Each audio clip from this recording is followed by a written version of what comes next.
Welcome again, everyone, and welcome to the AMF Dev Series at Circuit Park Zandvoort, should I say. We have an endurance race tonight.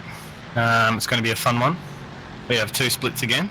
We're at qualifying stage and we've got 10 minutes left to go. And joining me again in the commentary booth, Bruce Ross. How you going, mate? Yeah, good, thanks, Steve. How's yourself? Yeah, not too bad, not too bad. How you looking out for this one? Is it going to be an exciting race, you think, or is it going to be a really slow methodological, spit it out, and with the pit stops and stuff? What do you reckon this one's going to be? I think this one's going to be a more strategic race, being an 80-minute race in total, and I think the guys have learnt from over the practice service that they've been hosting is that tyre degradation is quite substantial here. So they're working on the theory: do they push hard and keep the lap times and change tyres, or look after your tyres and try to do the whole 80 minutes without a tyre stop? Yeah, that's it. We were reading in the forums during the week just about the setups, and good old Alex was giving them a few heads up and pointers about the setups that they have on the tyres, with the cars and the tyres as well.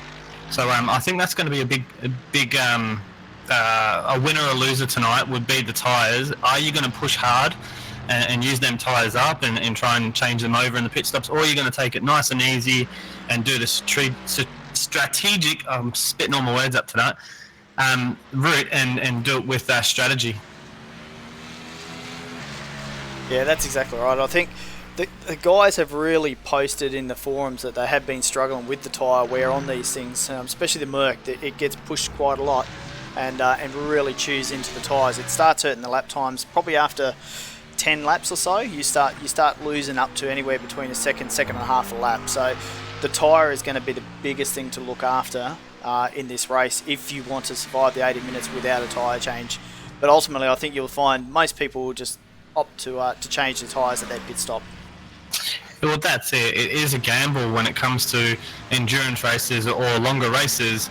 That you got to take that gamble. You taking it a little bit easier on you and taking them a few seconds a lap, is that going to make a difference or a bigger difference than just changing the tyres and taking a longer pit stop? Yeah, that's exactly right. Look, myself, I know I would rather take tyres. I'd rather spend the extra time to sit in the pits and put a new set of boots on underneath the car to know that you've got the confidence in the car to get around the track without putting it into a wall, which is going to be more detrimental to the timing than sitting there for an extra 15 seconds putting rubber on in the pits. I will have to agree with you there. I like the confidence in the car that you have.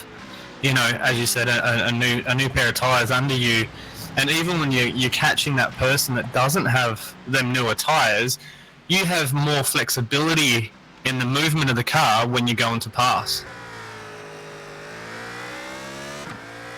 Yeah, look, it's the old thing. You've got to have the confidence in the car, and if you worn your tyres out after eight laps or so, and you've got to try to run the rest of the fuel down, then your confidence lacks, and then with that you start braking early, you start losing time. But not only that, but you jeopardise crashing into a wall. So you've got to look after them on this track. And ultimately, like I said, I think you'll find that 95% of the guys will change rubber in the pit stop. Yeah, well, that's it, especially with the weather conditions. We have clear weather. It's a 24-degree air temp, but we have a track temp of 39 degrees. It is afternoon. The winds are only 5k south.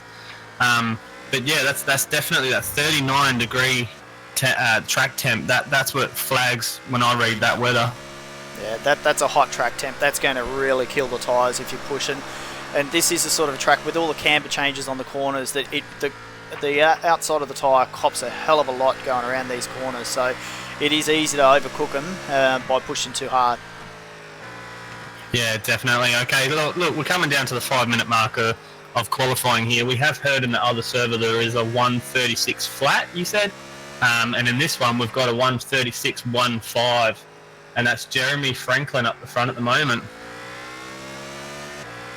Yeah, and I don't know if it's the weather conditions on the practice service have been roughly the same as what this is, but I have seen the guys push down to the high 135s in the practice service. So they're a little bit off the pace tonight. So I just don't know if it's just trying to get used to the track or not trying to overcommit and push too hard.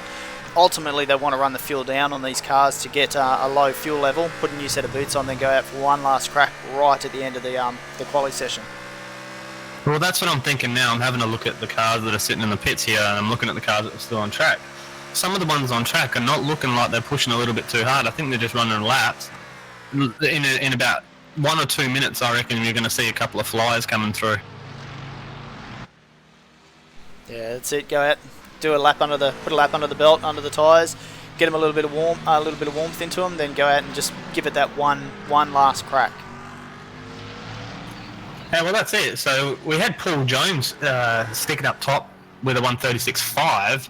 He was on there for a little bit. Only Jeremy Franklin only got that 136.1 not too long ago. So I'm looking at him and seeing what's going on there.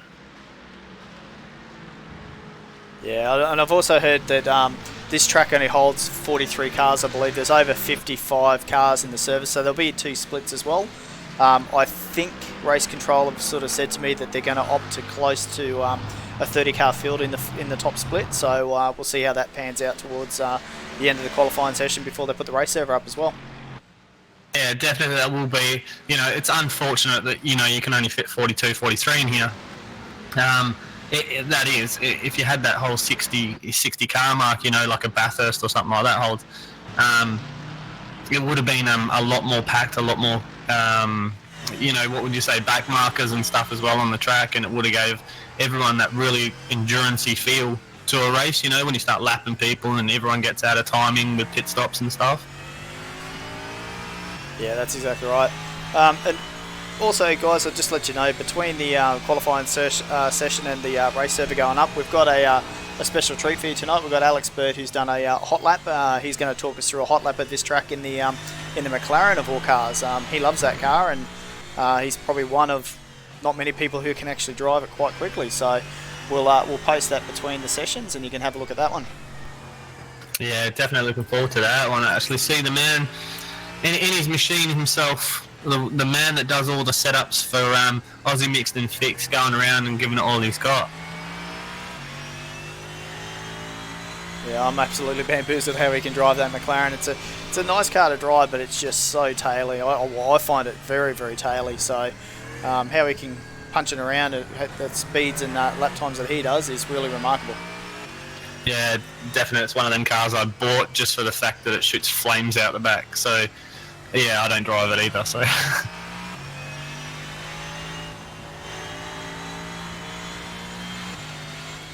But also, what I heard from a little birdie, that apparently the setup's got tweaked a little bit, that the Audi got a little bit of a weight penalty. Yeah, I believe it got a 10 kg weight penalty. They've opted just for the parity side of things to give it a weight penalty, so just to slow it down a little bit. We'll see how that pans out over the next couple of rounds. No one's sort of complained about it or saying that it's made too much of a difference to the car, but ultimately we'll see how it goes after an 80-minute race with the people driving the Audis. That's definitely right, and that's what I was looking forward to tonight. I just want to see if that does make a dramatic difference with how the races are going to be run here. So, look, it's one of these things to look forward to and watching, but it being an Audi driver on track, I don't think it's going to penalise them too much. I think it's going to be fine, especially in this kind of a race. It's not kind of a sprint race. The boys have got time, so I think they'll be okay. Yeah, that's exactly right. And I think the Audi does suit the track. I mean, I really believe this is more of a Merc track, this track, or for some reason just seems to handle it that little bit better, but the Audi's a nimble sort of car, so it can get around the tighter, slower corners quite easily. So I don't think top speed is a big issue here, where a 10 kg penalty might come into play. So I don't see it affecting it too much for here. Yeah, definitely. Especially just getting words through about it now is just, it was because the tyre wear wasn't so dramatic or as much as in comparison to the other cars that were running. So that kind of gives you all the viewers and everyone that races, it kind of gives you an insight onto how much detail that Alex puts into these setups. He knows down to that point that if the Audi is using less tyres, than the BMW or something. This is the kind of quality of setups that you're actually getting from Aussie Mixed and Fixed. It's not just oh, she'll be right, mate, and just chuck it on track. That he's done extensive testing in these, and he's put up a lot of time to do them. Yeah, and that's when you're running a multi-class or multi-brand race effectively with the different what have we got, 5 different manufacturers or 4 different manufacturers. The car setups have got to be on parity, and exactly that. Alex and Ryan, they've done a really good job of making the parity of these cars very good. So it doesn't matter what car you choose, and I know a lot of guys change between seasons, change cars, so they mix it up a little bit. They don't just get used to it and get comfortable with that one car. They'll change to a different car, run it again for the next season, and then and just go on from there. So each season we see the same drivers but in different cars, which makes it interesting. Yeah, that's right. That's right. These cars are so. I think they're a lot different, even though the balance of performance and a lot of other things, and I think they're slightly different. And I think everyone that drives a GT3s can go into a race and say, look, this car is a lot faster than this one, or this one handles, or the Beamer does better around corners and something like that. So these setups, what Alex do, are absolutely awesome. Yeah, that's exactly right. Coming into the last minute of qualifying, we've still got Jeremy Franklin up on top, followed by Paul and then Matt. So it's very close at the top. The first 4 guys are within half a second of each other. So that's a very close qualifying session. We'll have to see how it all pans out when the 2 servers are put together and give us the final grid. Yeah, that's it. And Jeremy Franklin, one of JP Simshed's cars, is the first time these boys have run this race, and he's came in swinging because he's sitting on top at the moment.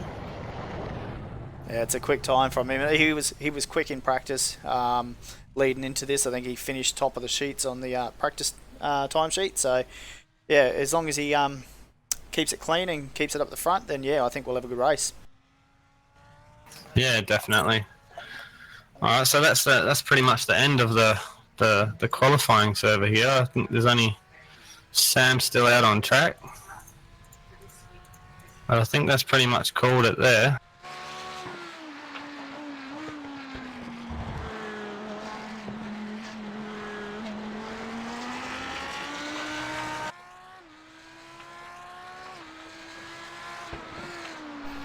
Going into the last section of the racetrack to finish off his lap.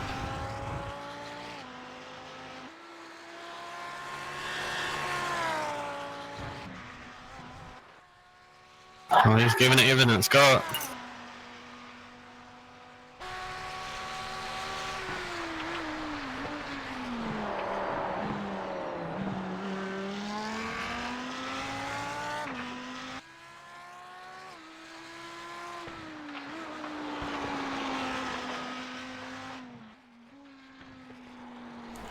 We'll take a couple of minutes break while they prepare the race servers, and we'll put up a couple of videos with the hot lap of Alex, and for you to all enjoy.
we go for this week's AMF demo lap, this time at Zandvoort. Coming down to the first corner, you're going to brake right before this line.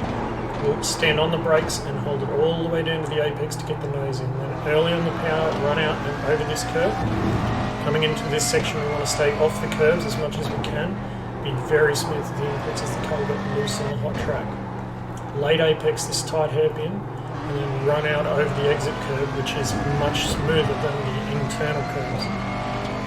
Coming up through the S's section again, stay away from the curves, and as you come over this hump, straighten the steering and hammer the brake pedal.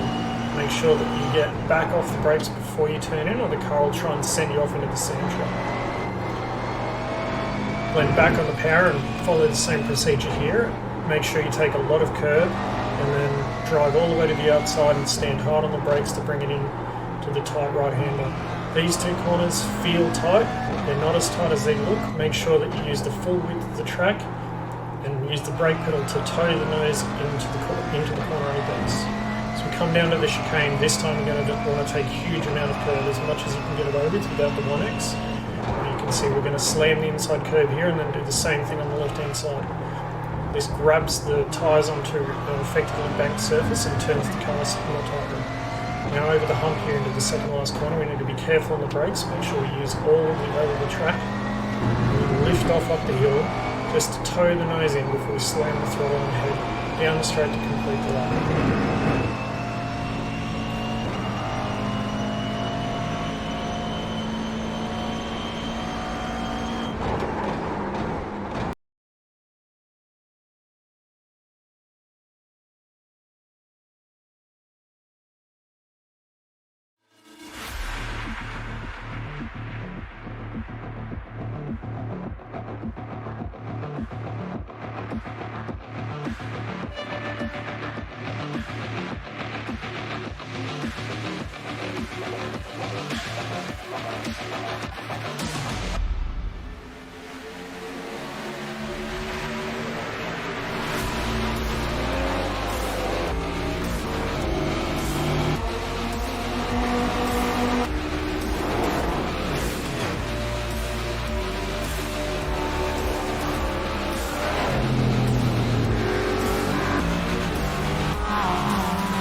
Okay guys, welcome back to the race. So here we are, we've loaded up the race server and we've just got a little bit of a practice going here. There's about 3 minutes left of it.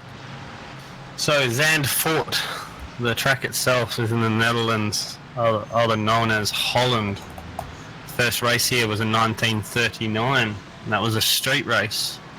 And the first Grand Prix race here was in 1955, a little bit of history for you. 13 corners. Most of them have names I cannot pronounce, and I'm not even going to try and do it. I'll call them Turn 1, Turn 2 and Turn 3. As the weather we've already spoken about, there's 39-degree track temp, so that's going to be interesting. Mandatory pit stop on the race tonight, so that will change things up a little bit. We will need to do it anyway, but seeing the strategy between if they're going to come in a little bit earlier or they're going to push it out to as late as they possibly can and not take tyres and hope for the best, or we'll see. We've got some really fast drivers in here tonight, especially from what we were looking at the times, but can confirm Team Race on Oz has pole. That came from over from Race Control not too long ago. And we'll just chill out for the last 2 minutes, and then we'll get into some racing.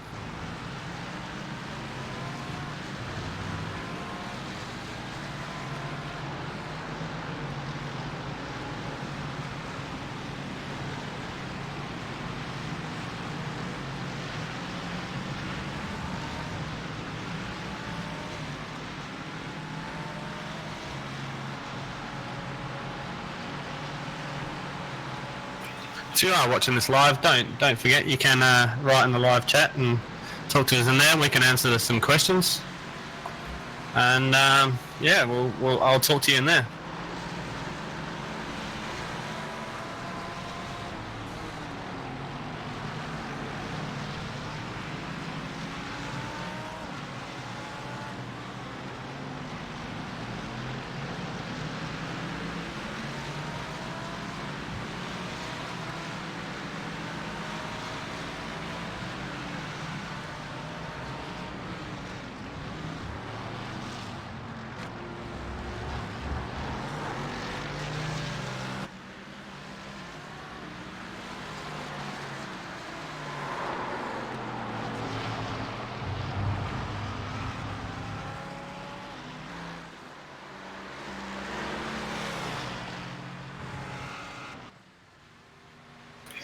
Just looking at Jeremy there with that JP Simshed paint he's running there. That's out there bright and really good paint. I think Grip Graphics did that one, I think.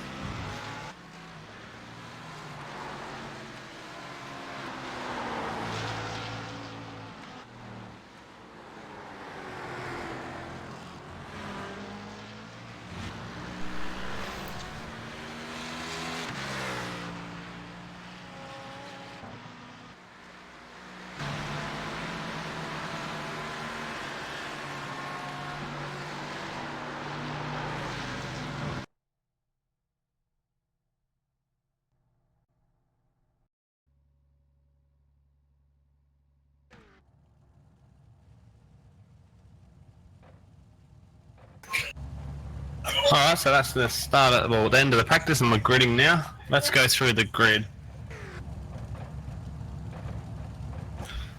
Pole position, Tyler Blackburn. Second, Jeremy Franklin, JP Simshed car. Number 3, Andrew Bolter. Number 4, Heath Brennan. Number 5, Paul Jones. 6, Steve Lattimore from Racing Oz as well. Number 7, Matt Morris. Number 8, Dean Ross. 9, Sean Thompson. 10, Chris Whittaker. 11, Dave Clements. 12, Luke Page. 13th, Liam Eagle. 14th, Josh Burton. 15th, Dale Jordison. 16th, Scott Goodman. 17th, Christopher Simpson.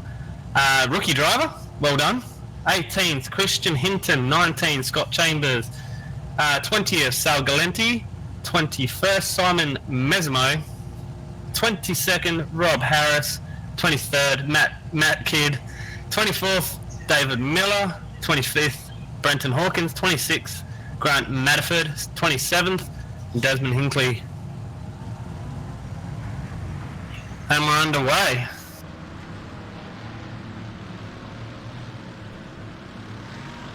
And I'm back in the commentary room with you, Steve. So we're looking forward to a good race. We've got a good field here for this first top split.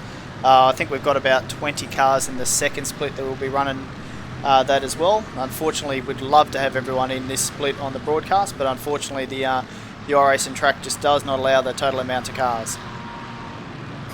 Yeah, that is unfortunate, but look, it's one of these things with iRacing, we can't control that. If there's a number of pit bays, that's what it is. But look, we did push a few more cars in this for the broadcast and make it a little bit more of a race for these boys, and a little bit more cars help that.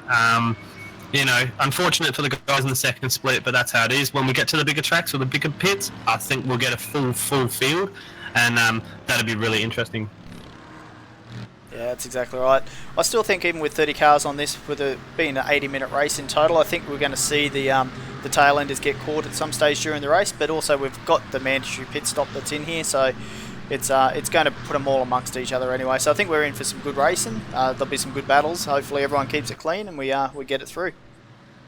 Yeah, well that's it. We're going to see this race down to the first corner anyway between Tyler and Jeremy. But not to put it there, Andrew's right behind him as well. So this is going to be interesting first corner. Not just to see if they get away cleanly, but to see who comes out first after the first corner. Yeah, that's exactly right. Hopefully everyone's like at round one. We saw everyone have patience coming in the first couple of corners, so everyone does the same as what we done in the first round there. Then I think we'll have a nice clean start to the race.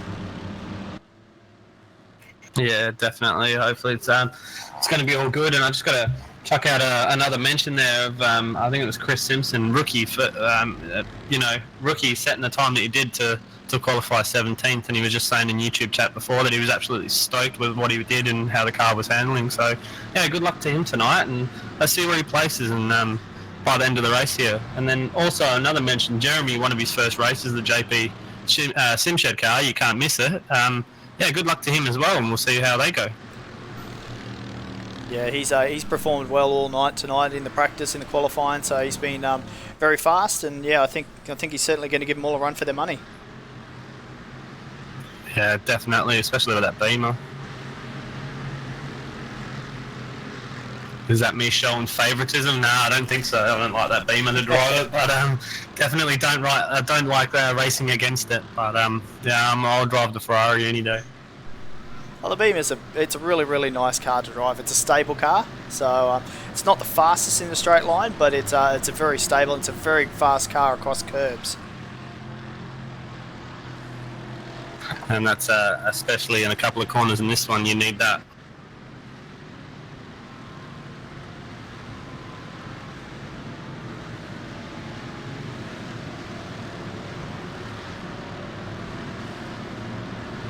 Just waiting for him to come around the last corner, and we're going to go green. Yeah, the heart rates are going to be rising right now.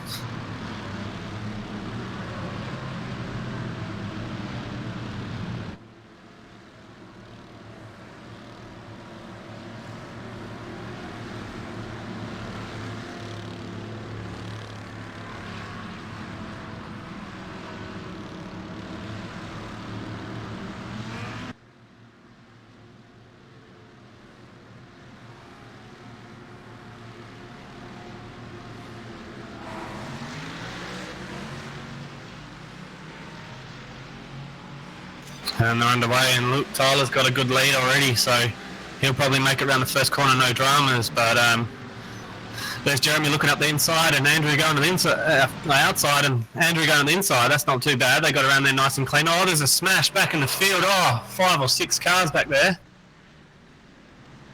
Yeah, that's it. And we've called out a safety car already.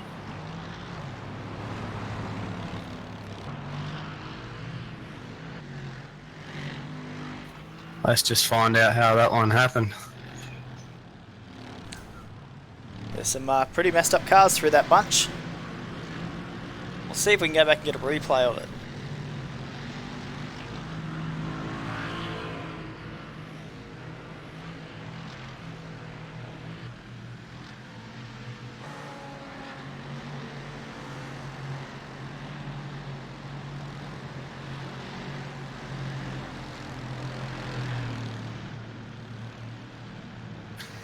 Yeah, I think that was Dean Ross just there.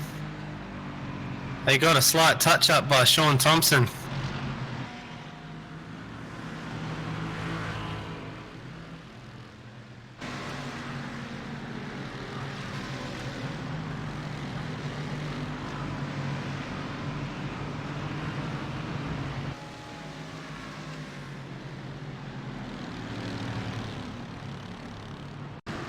Yeah, unlucky there. Even Steve Lattimore got caught up on that. There was 3 wide around that corner, so yeah, unlucky. Just going to go back and have a look at the replay. We'll just focus on Dean for the moment. We'll see how that all pans out.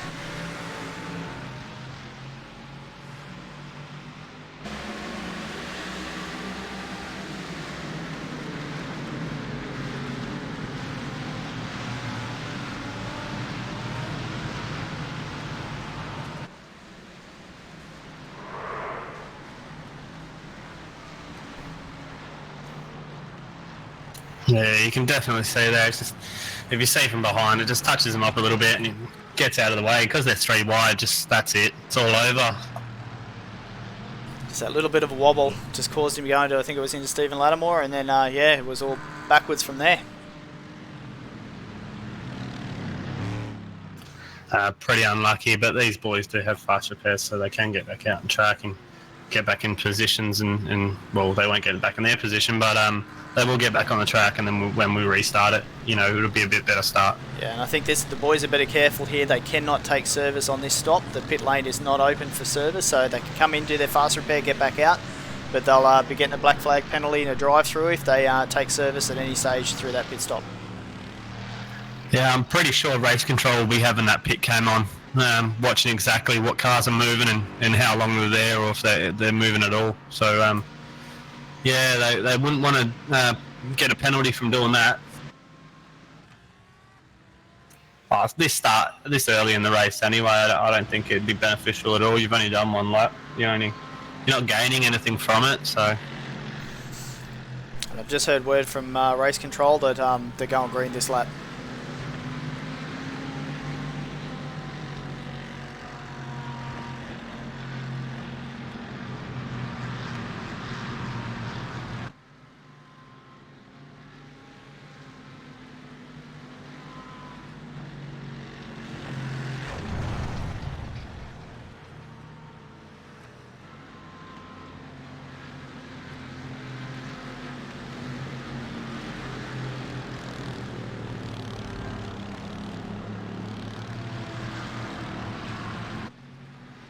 Here we go. We've got Tyler Blackburn up front, and we have Andrew Welter, and then Heath Brennan and Matt Morris, and then Paul Jones rounding up the top 5. So let's see how this start goes. A single file. They might give each other a little bit more space this time and try and get this race underway.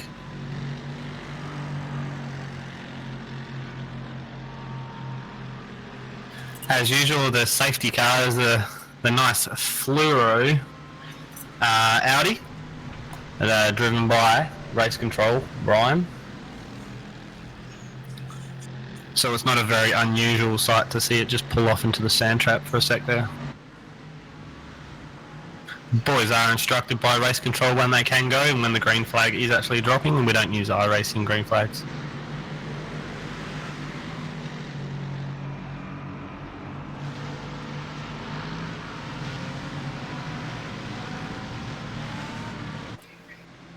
So that's the green flag just been given over to Tyler, so Tyler will take it when he's ready to go.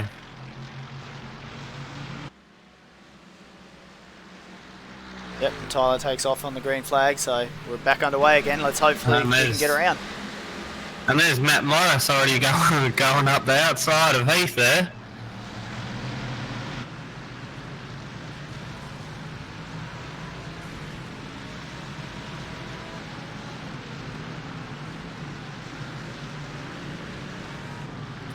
And another safety car's been called.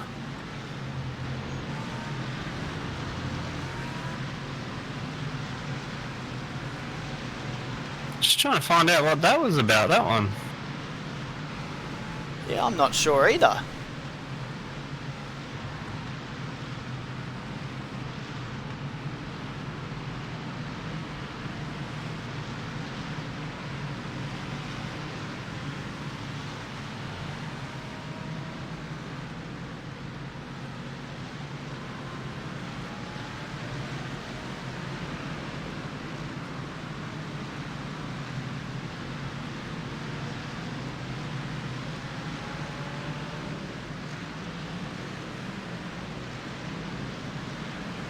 just trying to find out what that was for.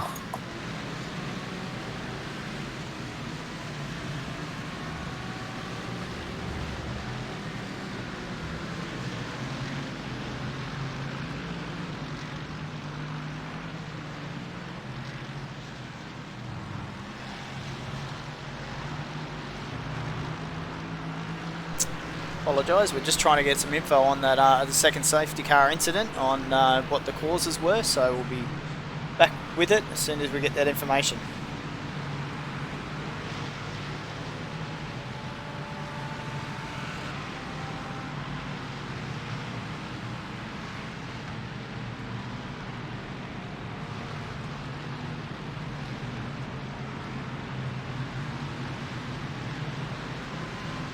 That baffles me because I've been through the whole entire replay since the restart and I haven't seen anything. So I need to get some clarity on that from race control.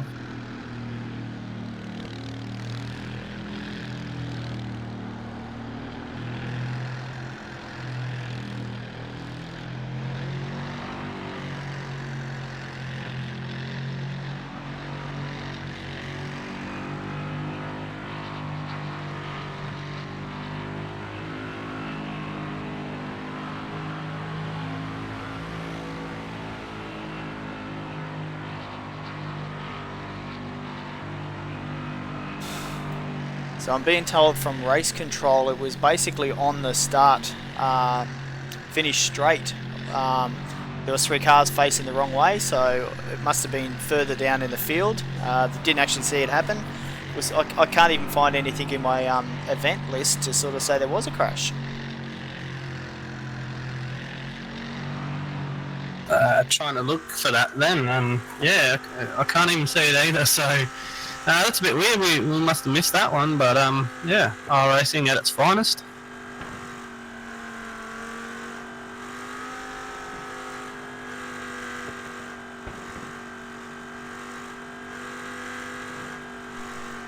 Oh, we'll let that one go, but yeah, well, hopefully this restart will people calm down a bit and we can just get on with some clean racing again. Yeah, well, that's it. These guys, we've seen it before that these guys can do flawless races, absolutely beautiful flawless races. So I think it's just a couple of people just getting a bit edgy off the start. They're trying to get a good start. They just need to chill out for a little bit and just watch what's going on. Yeah, it's not a sprint race. It's not a 40-minute sprint race. This is an 80-minute enduro race sort of thing. So they've got time. There's plenty of time. There's no need to use your fast repair in the first 5 minutes of the race. You need to keep that in up your sleeve for any incident that might happen later on in the race. So let's just hope we can get this when it goes green again, get it away under cleanly, and get on with some good racing.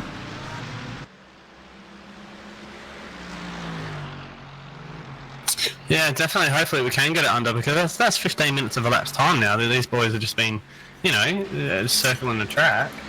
So hopefully we can get these going, because it'll only be, down to 60 minutes.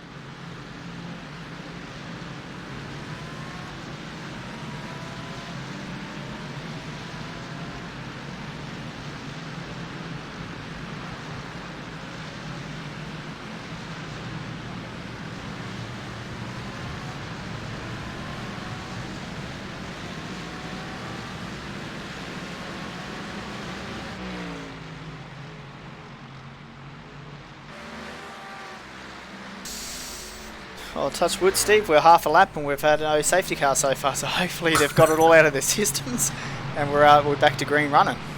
Yeah, I do think that these lads are going to be slightly hesitant and given a little bit more room now. Maybe not so up the front, but hopefully these guys get a clean one.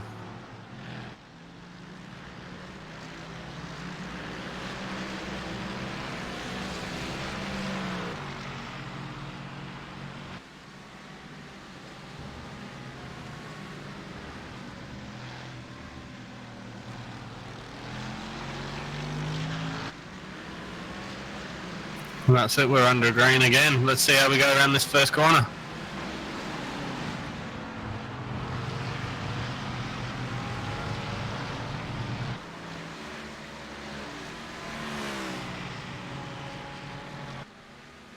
We're off to a good start this time so far. No one's tried to do any risky moves or anything, so there's a little bit of bunch up at the back, but they've got through, no dramas at all.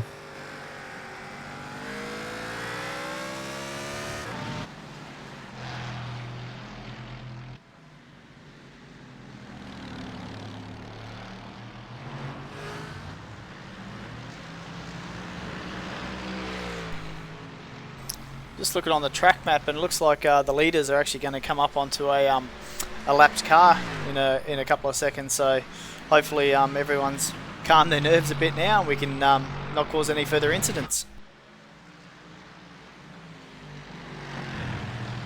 Yeah, everything's going a bit pear-shaped the start of this race. Even looking back in the field here, there's a few slower cars, and even Brenton Hawkins just going up the side of Luke Page, and there he is into the wall. Luke Page just hits Brenton Hawkins as I'm speaking about it, and Hawkins is in the wall.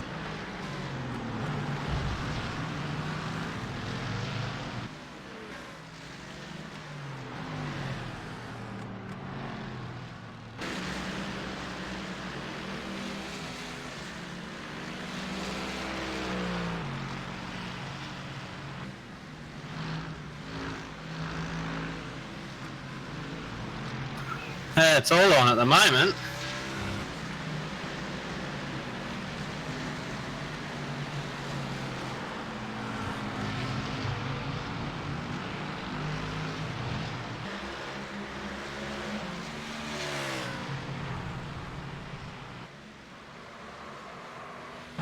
There's a few battles going on, even for 15th and 16th. Scott Chambers is right.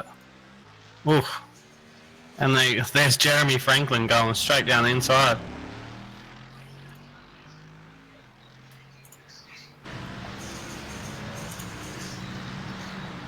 We do expect them boys to get through the field. The times that they were doing in qualifying and in practice, I think they'll get through the field, no dramas, and I think they're going as a pair. Dean Ross and Jeremy Franklin there. Jeremy's at 18th and Dean's in 17th. Going for 16th at the moment. Going up the side of Grant Matterford. And the next one's Sean Thompson.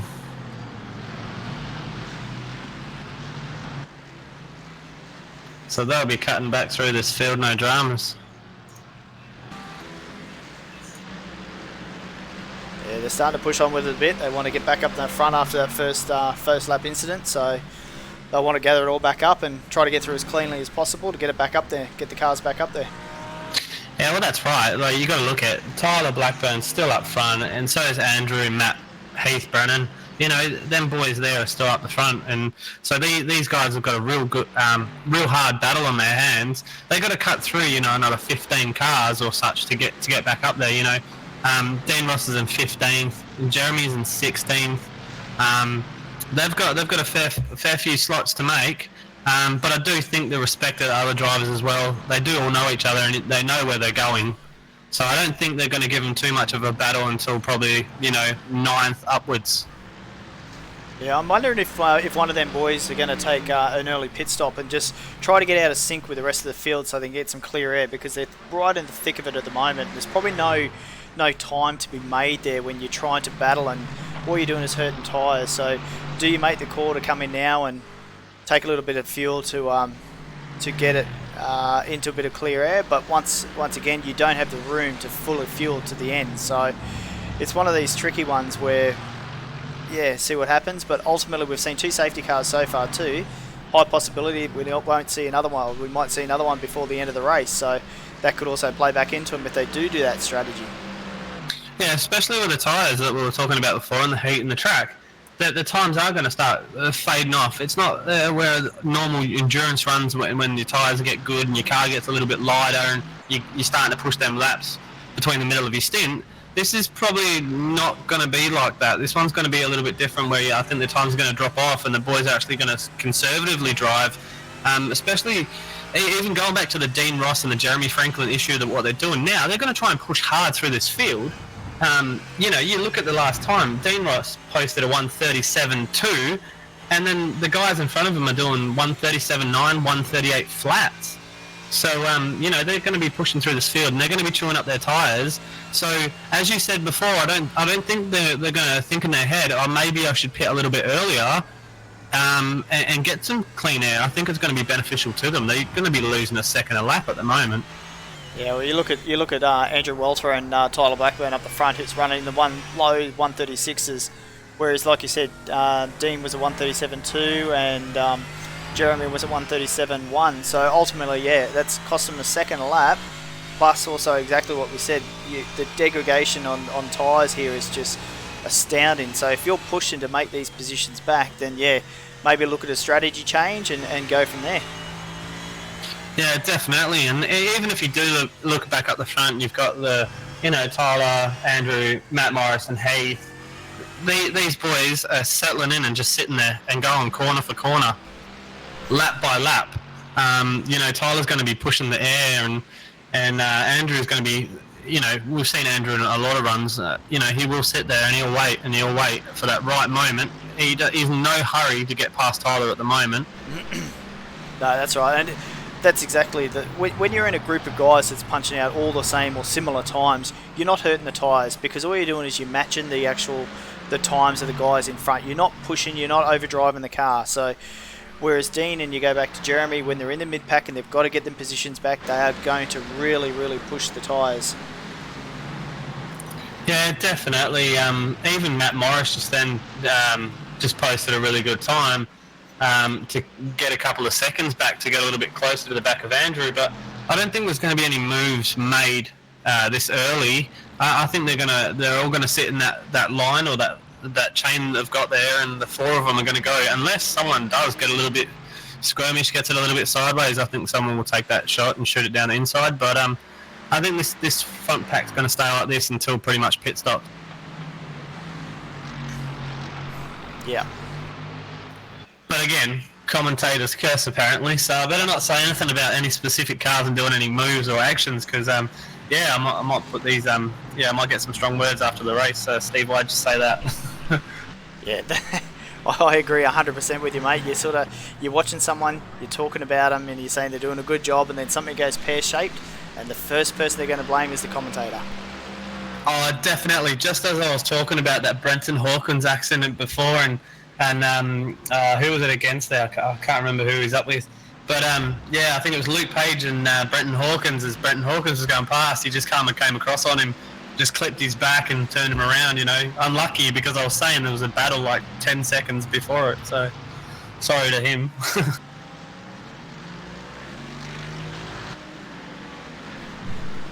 Just looking at the timing screen, and there's quite a few battles that are very, very close. So it's almost like the drivers have paired up and running with their consecutive position in front, and just punching away. Once again, you just want to burn that fuel down. You want to look after the tyres and just get through the race. So no one wants to keep pushing too hard. And saying that, Jeremy Franklin just goes for the pass on Sean Thompson.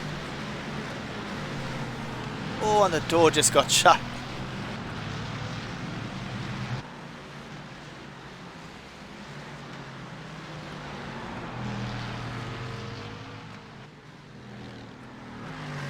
I think Jeremy's trying to push hard. He's trying to get back into them into that lead pack area after that first lap incident.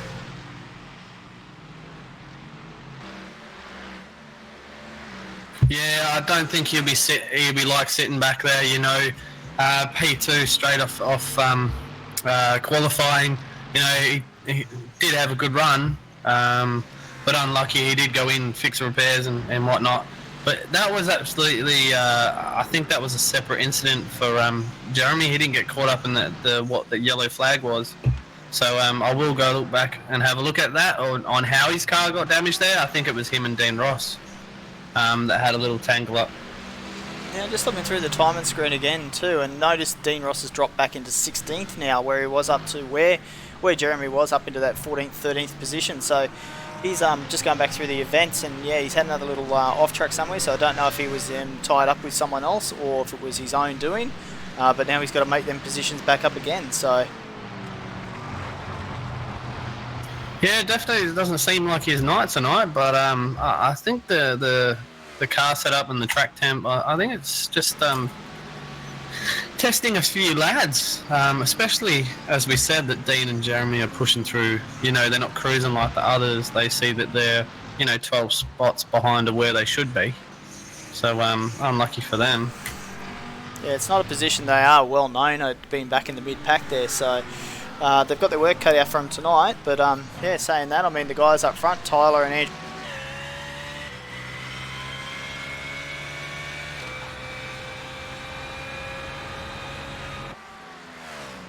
Yeah, just looking back on the replay here, it looks like Dean Ross tapped the back of Matt Kidd from Velocity Motorsport and just turned him around, and that's what's held him up and gave him a few spots.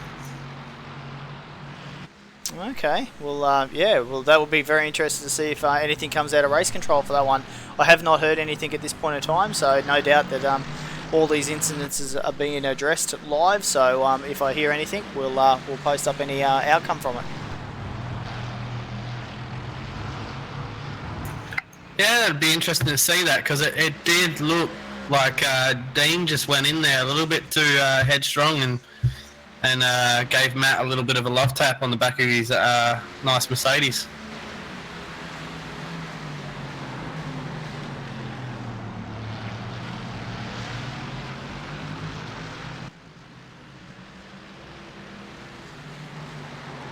Just going through here and having a look, there's Christopher Simpson in 20th against Simon there. There was a little battle pack going there to Grant Matterford in 18th. And then Grant's coming up the back of Dale Jordison and Liam Eagle. So if they all catch up, there's a 5-car battle there. So that'll be interesting to keep an eye on.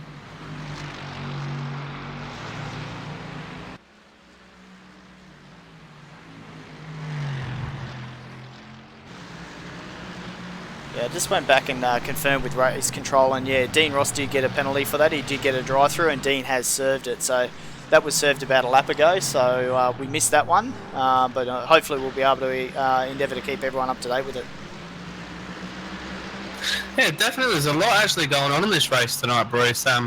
There's a few things that I'm looking back. I'm trying to focus on a little bit more back in the pack. At this race, I knew that last race that I commentated, we were kind of focused up the front and everyone was running so nice. So I thought I'd look back and make a conscious note to keep looking back and see these guys in, the 20th spots or in the teams, so we can see them little battle packs that are going on to get up into the 10th spot and the 11th spot and the 12th spot. So, yeah, I'll keep flicking through and I'll try and keep on everything. And as I'm talking, there's a good battle between Scott Goodman and Joshua Burton here, BMW versus Audi, and they're taking a few different lines, these two, but yeah, we'll watch that one because they're real close in times, in lap times and how they drive. Yeah, I've been watching that battle as well. That's been going on for quite a few laps now, so they're right on the bumpers of each other. So yeah, this will be a close battle. Yeah, even Sal Galenti then just coming into the first corner, he got real close to the back of Goodman's BMW there. Yeah, I reckon the ABS were working quite hard then. Yeah, he's lucky. He was pretty close. I was waiting for the bang noise and the penalty coming out of race control for that one. Yeah, you know when you close in on a gap that quickly, how hard you're standing on the brake pedal to try to get that thing pulling up. So no doubt the ABS lights on the dash were lit up really well then. Oh yeah, but I think that's why he's giving him a little bit of gap at the moment. I think his heart rate's still coming down from that one, thinking, oh no. Just being a bit cautious now. Yeah, but that's it. But you look at Scott Goodman's car, and he's doing really well. Like, you can see the flow of his car and the apexes and the exits or the track out that he's getting. He's doing a really good drive, especially behind Josh Burton. And that's what you want. You want to make sure you get your apexes. You want to make sure you swing it wide and don't chew them front tyres, because once you start chewing them tyres out and saying that we're going to be setting up for a move, is he? No, be no move there. But see if he goes for the inside line. No, that's it. He's going to stay out there, stay behind him. But he's letting him know and giving him that pressure. As soon as Josh just hit that curb there and got it a little bit squirmish coming out that corner. I'm trying not to say the arse end a little bit out there, but Oh, as they come down and touch going into turn 1, Josh just gives him a little love tap saying, you're not going to get it that easy, and he drops down a spot. Unlucky for Scott there.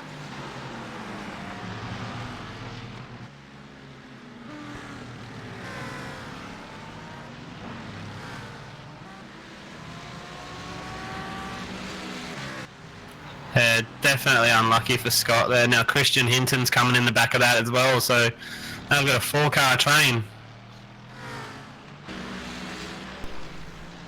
We've just been notified from race control. Brenton Hawkins in car 188 has been given a PLP drive-through for a turn 5 incident. Yeah, I think that's that one with up against Luke Page there, because yeah, he kind of put Luke on the grass there and he didn't have much room, so unlucky. You know, it was a bit of, you could have gave him a little bit more room, but yeah, that's how it happens.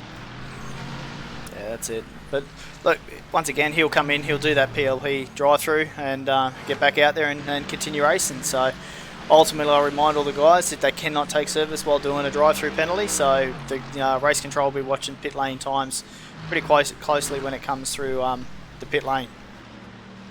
Yeah, that's it. And I'm just watching on the back of this train that we were just talking about before. Rob Harris is actually catching up with the back of Hinton.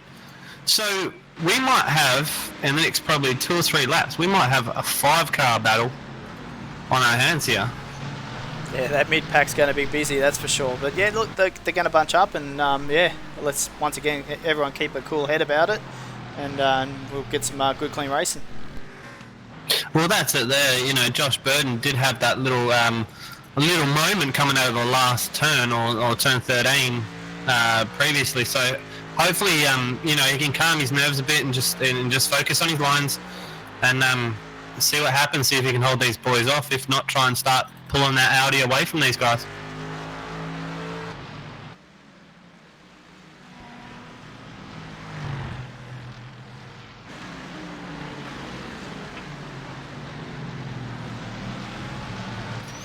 Just saying that as Sel sticks a nose up there and lets him know I'm here, mate. And as soon as you make a mistake or anything like that, I'm taking it. So it's definitely heating up here. And if they keep battling, as I said, you know, the Rob Harris catching up with them, and even behind that, you know, you got Sean Thompson and Jeremy Franklin coming through now. So it's going to be an interesting one. Yeah, this is what we're all after, Steve. I mean, but the first round it was a very, very clean round, but ultimately it was if I may say, a boring race. There wasn't many passes, so if we can get a bunch of guys that are going to race hard and go for the passes and do them cleanly and have that bit of overtake, then it makes it for an entertaining and enjoyable race. Just as Jeremy Franklin comes into the pits. Yeah, exactly what you're saying there. You can play it safe and you can run your lines and everything. What everyone did, obviously, you know, that race it was just flawless. You know, start to finish, no yellow flags, no big dramas, nothing at all. And then you've got a race like this that people are actually going to make moves and actually test their driving abilities against each other. I think this is more of a race. You can't be so in fear of making an accident or touching someone when you're trying to race. You want that position more than what they want to keep it. So that's what you got to do. And as we just watched there, Jeremy comes out pretty sketchy in front of Brenton Hawkins there, just out of the pits. So I don't think anything's going to be called about that, but I think it's going to be a mention. Guys, just watch what we're doing coming out of the pits.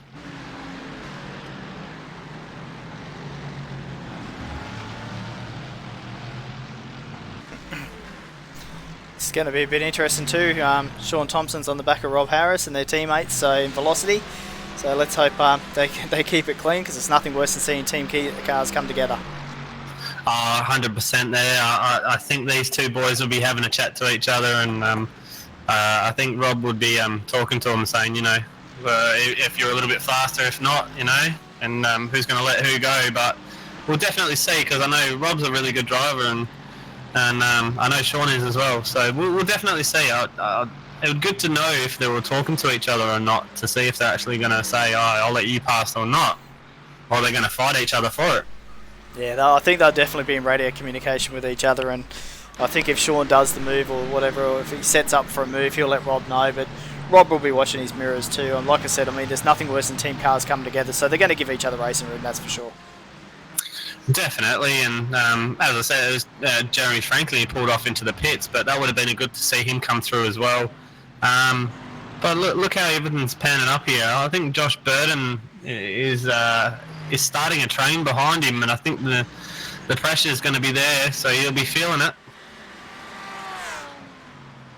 Yeah, they're not backing off, are they? They're keeping with that 2 to 3 tenths quite close. So it's you as a driver, it's the worst sort of feeling when you know you've got 5-6 cars behind you that close and at that sort of speed, because you're only going to make one slight error, and that could cost you that 5-6 cars. So it's much easier as a driver just to if you've got 1 or 2 cars, it doesn't have that amount of pressure, but you put 5 cars behind you, and you certainly start feeling the pressure. Well, that's definitely right. You know, look from Josh Burton back, you've only got 2 tenths or 2.5 tenths between all of these 5 cars. So we'll see what happens and see if one of them makes a move past and whatnot. But it's going to be interesting.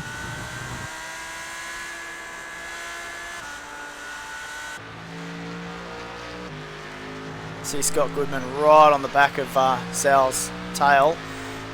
Is he going to make a move? Last of the late breakers?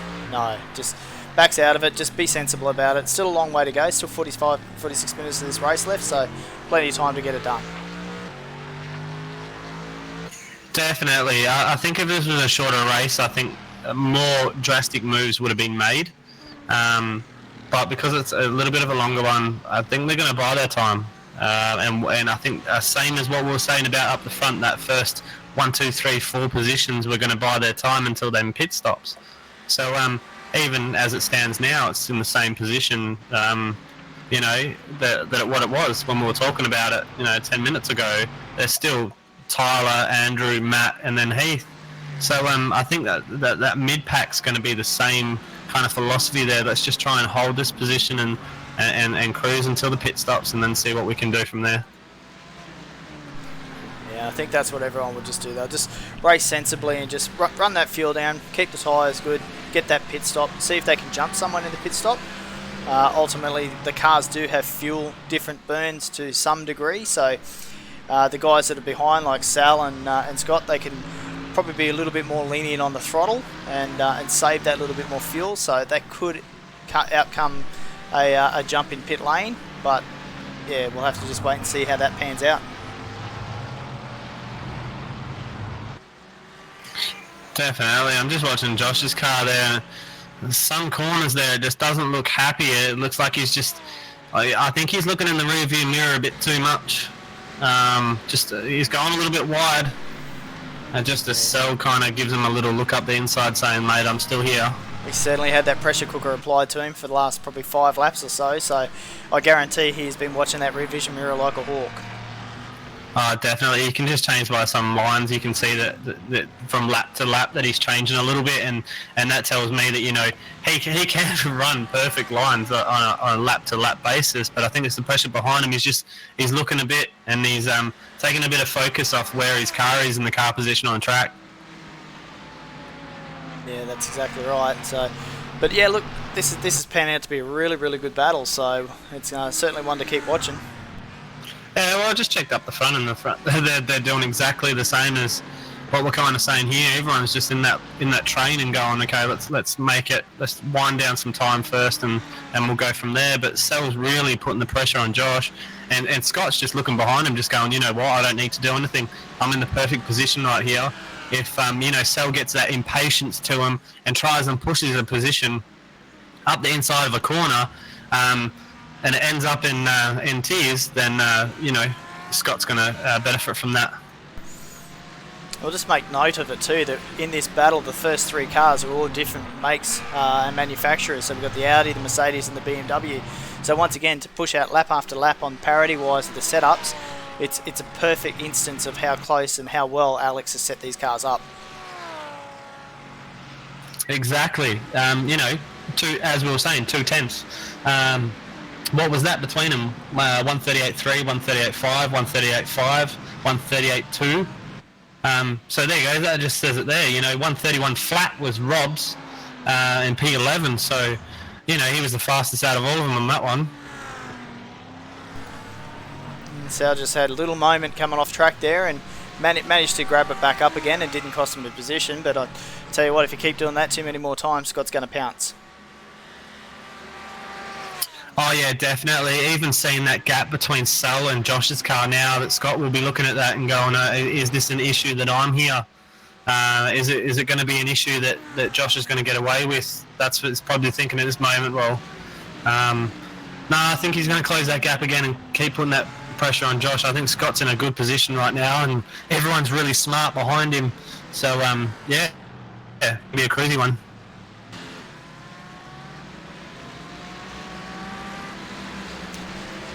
We might just jump in the cockpit with Scott and go for a lap around the track with him and see how he takes the lines up against the back of Sal there.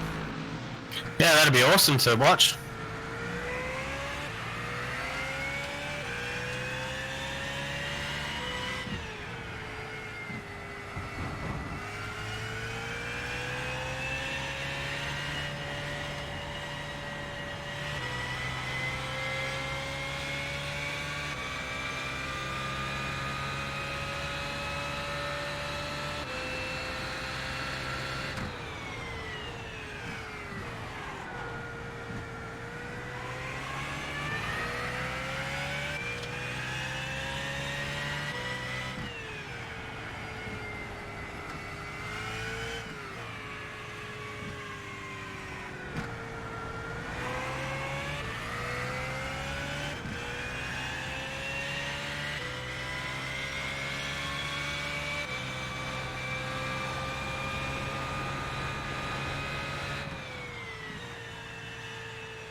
I don't know if you saw it as well, Steve, but you can sort of see the tyres are just starting to get to that point where they're starting to lose a little bit of traction to.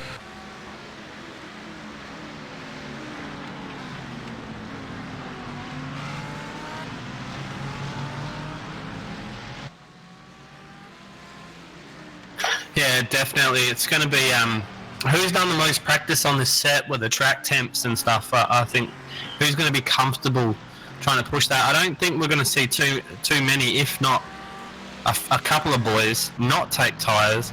But that's going to be the deciding factor of the race here. Especially even Tyler hasn't really checked out. They're still all kind of close in the top four. So with that, I don't think any of them boys are gonna skip taking tyres to push them in front.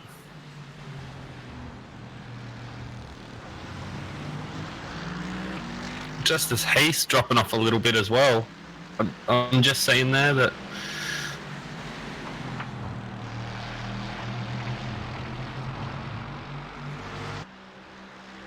So from their fastest lap to the laps they're doing now,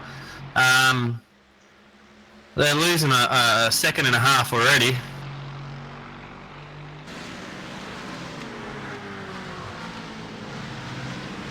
Just about to get served another PLP penalty for car number 155, Christopher Simpson, on a incident lap 22. Just as Matt Morris pulls into the pits, as we're talking about the top three drivers, or top four drivers, Matt Morris pulls out and he's the one that pit first. I'm watching him in the pits to see what his time is, and he's changing his tyres. Yeah, so as we suspected, I don't think the risks the risks are too high not to do it for the time that you're going to burn changing them. I think for another running 40 more minutes on a set of used tyres, I don't think that's the answer on this track.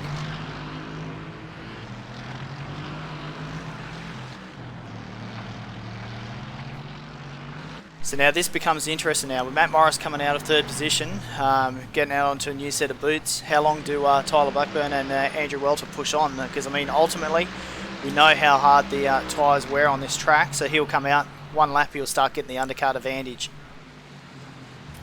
Well, that's definitely it. He didn't really come back in a bad position, so he's got a little bit of clean air from what I can see. So as soon as his tyres warm up, and I don't think it's going to take long, Matt's going to be pushing a little bit, and he's going to try and get that undercut, as you were saying.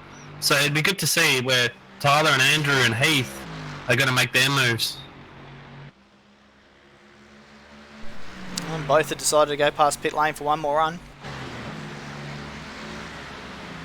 Yeah, I just saw that then, but hopefully Heath can get the car back up there as well and get back in this fight. He's just dropped off a few seconds over the last, like his fastest lap to this one is still, it's 1.6 seconds he's dropped from his fastest lap, so obviously he's feeling it. He just wants to run a little bit more fuel out. Yeah, we'll go back to Heath on the last round too. I think this is the second time he'll be in the GT3 cars, so I mean, sitting there in third position at the moment is doing a fantastic job so far. Oh, definitely. He's just over the last couple of races, as you can see, his racecraft and how he handles that car is absolutely phenomenal. We've got another newcomer to the racing as well, which is Paul Jones, the owner of CPR Car Parts, and he's doing very well too in fourth position. So I think he was unlucky at the start as well. May have got caught up in and got a bit of slowdown sort of at the start of the race, but still consistently punching out the times, and I think, yeah, we'll see him at the pointy end at the end of this race as well. Yeah, definitely, and as he showed in the Mustang and stuff, he has that that competitive. He's always there. He's within it, and he can handle that car really well. And the commitment he's got is amazing as well. Plus, lap after lap, he has proven, as the Bathurst, the multi-class race we did have, the special event, he can compete and he can hang in there. So I wouldn't count him out at all. He's fourth place and he's cruising along. Just looking back at the Joshua Burden and Sal Galenti battle, sort of got a bit of a gap now of Rob Harris. I'm guessing Scott must have pitted at some stage as well, so that's sort of taken a little bit of pressure off Joshua, that he doesn't have to look in the mirror so hard. Yeah, definitely. So Scott's jumped in there and he's had his pits. I think he's still in the pit, actually. Yeah, and we've just got Sal coming into the pits as well now. So Josh is out of that train. Josh is the last one probably out on track. We've still got Rob Harris out there as well. But I doubt we'll see the guys hang out there for too much longer. Yeah, but Scott Goodman only had a 9.7 second stop. So that's interesting. Yeah, that's not very long at all. So did he just do the fuel and the mandatory fuel that's required and get the car back out there? If he did, I'd say by the end of the 34 minutes that are left on the timing clock, he's going to be really, really hurting on them rubber. Yeah, well, definitely. He has been driving that car kind of sedately behind Sal and letting Sal do the push. But it'd be good to see what happens a little bit later on. Is he going to lose that grip? Is he going to lose the time? So definitely he's only taken fuel, you know, so we'll watch that for sure.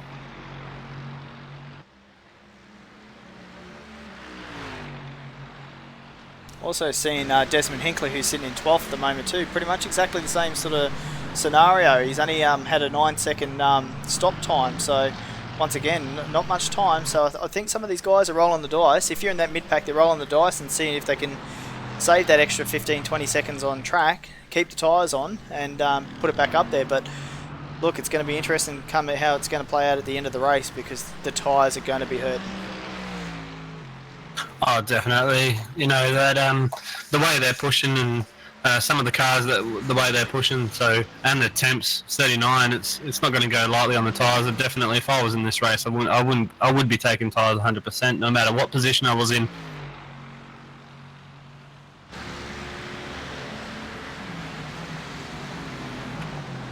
look at all the leaders, they've done 27 laps on the tyres at the moment, so that's quite a lot. Matt Morris is the first of the guys that are pitted on the lowest tyre stint at the moment. 3 laps on them, so he's punching out some good numbers on them tyres. Yeah, but not only that, the one in front of him, Dean Ross, he's in 9th. You know, he's only done 15 laps on the stint of his tyres, so you know that's another one, and he was meant to be up the front there, so that'll be interesting to see where he comes out.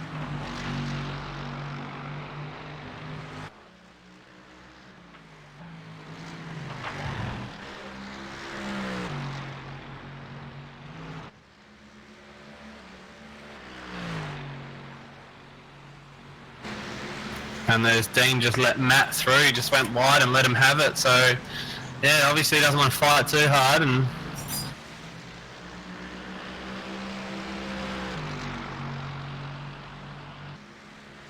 yeah, I'm not sure. I have to have a look at the time, and just want to confirm if actually Dean's down a lap at all, or is he still in the lead lap, because he did have that PLP drive-through as well, so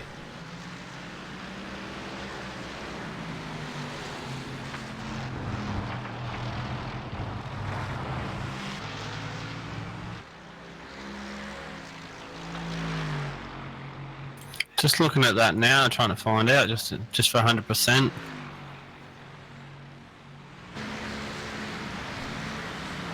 no, so he's still on the lead lap. I'm just not sure if he has got enough fuel to the end at all, or whether he will have to take another splash and dash on that.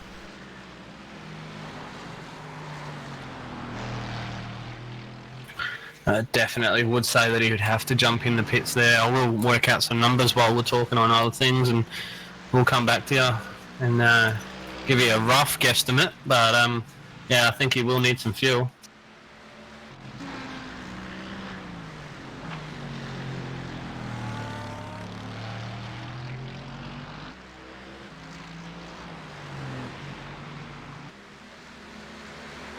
I'm just looking at Rob Harris's times out of 6th.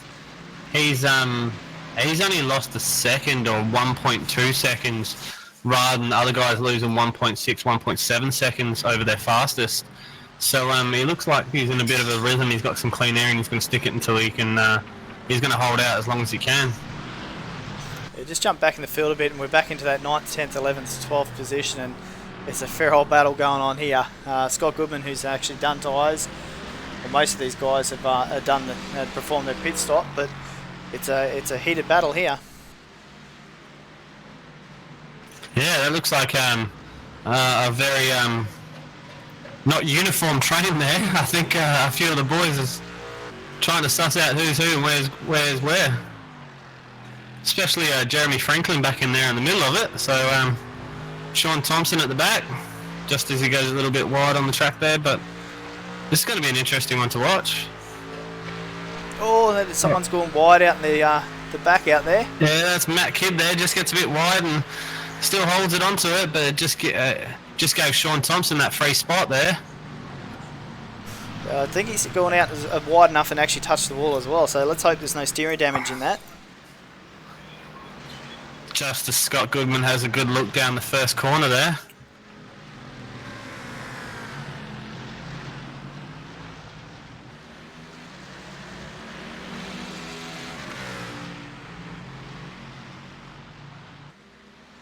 Does look like Matt Kidd's car is okay though.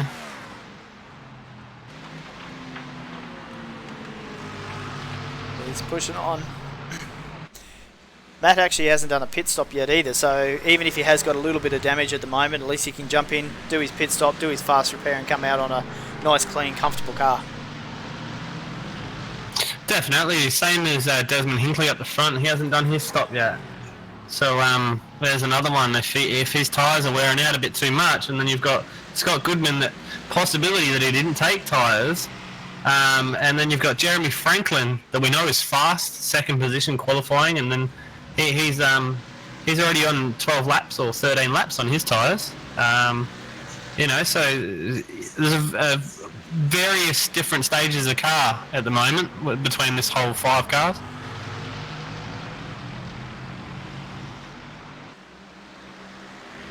This is where it's sort of going to get a little bit interesting too. We've got Matt Morris, who's sitting in position 7th at the moment, who has done his pit stop. He's 44 seconds behind the leader. So when Tyler Blackburn comes in, it's ultimately, if he does fuel and tyres, he's going to be roughly around about that 30 odd seconds sort of mark. So it's going to close his gap back up again if he does tyres. If he doesn't do tyres, I'm saying that we've just had a spin there too. Oh, that's got good spin there. Unlucky. I guess that's the answer to the question of the tyres there. Just wearing a bit way too much.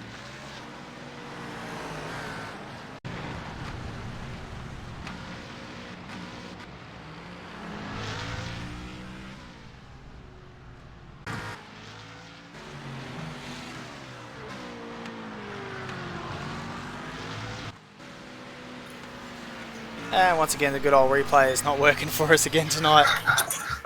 You gotta love it when things go wrong, but hey, if it all went right, it'd just be boring. Yeah,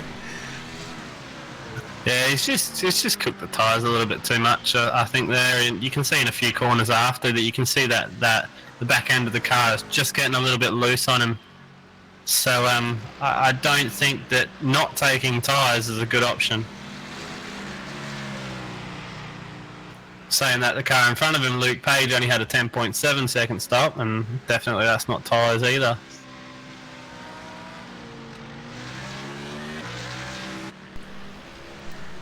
Just going through the list, and there's quite a few people that have elected not to take tyres, and I'm just astounded by that. I thought for sure 95% of them would take tyres in their pit stop. So some people roll on the dice and see if it pays out for them, but I'll tell you what. By the 10-minute mark to go, I certainly wouldn't be one to be running around with 70-minute old tyres. That's for sure. Definitely, and even looking at this battle between Hinckley, Franklin, and Thompson, it's getting real close here. There's a whisker between all three of them in a couple of corners. You can see them ducking and weaving in different lines. So I don't say this one's going to end quite nicely soon. If one of these moments when you're in iRace and you're watching it and you just know what's going to happen. So hopefully it doesn't, as they both try and go down the inside of each other. There's Thomas and Franklin. But let's see what happens here. As we know that these cars are in different states. Hinckley up the front of this battle hasn't had a pit stop yet. Jeremy Franklin has one 15 laps ago, and then Sean Thompson has had his, but no tyres, 6 laps ago. And then we've got Matthew Kidd up the back, who hasn't had a pit stop yet either, so he'll want to push. It's going to be tight there. Jeremy Franklin, nice, and there you go. Sean Thompson benefits from that one and pushes right through it. You called it, Steve. You could see the writing was on the wall, that's for sure, so it was going to happen. And there's Thompson up the inside of Hinckley again, because Hinckley must have been slow coming out of the S-bend, the S-curves there. Yeah, you called that one. Yeah, commentator's curse. I got to stop it. I think I'm reading the race too much. I think, and just commentate on what happened, not what's going to happen. Oh, they were just lucky both of them to get away with it. Just a slight little touch cost him the position, but he's not going to let it go quietly. That's for sure. Yeah, definitely. But that's showing you the quality of the drivers. If that was, let's say, I'm just going to say 4 rookies or not advanced enough drivers, then you'd see that someone would have spin out, hit a wall, or someone would have taken someone out. That just shows the level of these drivers and the racecraft that they have, that they can get into a tangle of that with the tyres, with the track, with the car slipping on sliding, and still keep it straight and narrow. They might lose a spot or two, but he's not out of the running. He's going to come back and have a crack. He's fast. So definitely, Jeremy's right on the back of Desmond there. So it's not over. No, that's exactly right. I'm just still maintaining watching this gap between Matt Morris, who is in 7th position, to Tyler Blackburn, who's in 1st. And the gap is widened by probably about half a second or so. So, once again, with Tyler Blackburn running around on... Oh, definitely. And as you were saying before, if Matt Morris can close that gap, it's going to be interesting to see where he actually comes out against Tyler. And I think for what Tyler's times he's doing and how he's been pushing that car, I think he's definitely going to take tyres. Yeah, well, so once again, this is going to be very interesting because with Andrew Welter sitting there in second position as well, if you're Tyler Blackburn in the car and you've got a driver that's only half a second behind you, coming to the pit lane together, one takes tyres, one doesn't take tyres. So this is what do you do? As you are in first position being Tyler, do you preempt that Andrew will take tyres or will not take tyres? Yeah, well, that's it. You got to judge it on what you can do on the car here. I know these guys are really going to be running strategy through their head. What is he going to do? Who's going to give in first between, Andrew or Tyler? It's going to be interesting to see who can run it as long as they can, because obviously all four cars, or the first 6 cars are 33. Oh, just as we say that.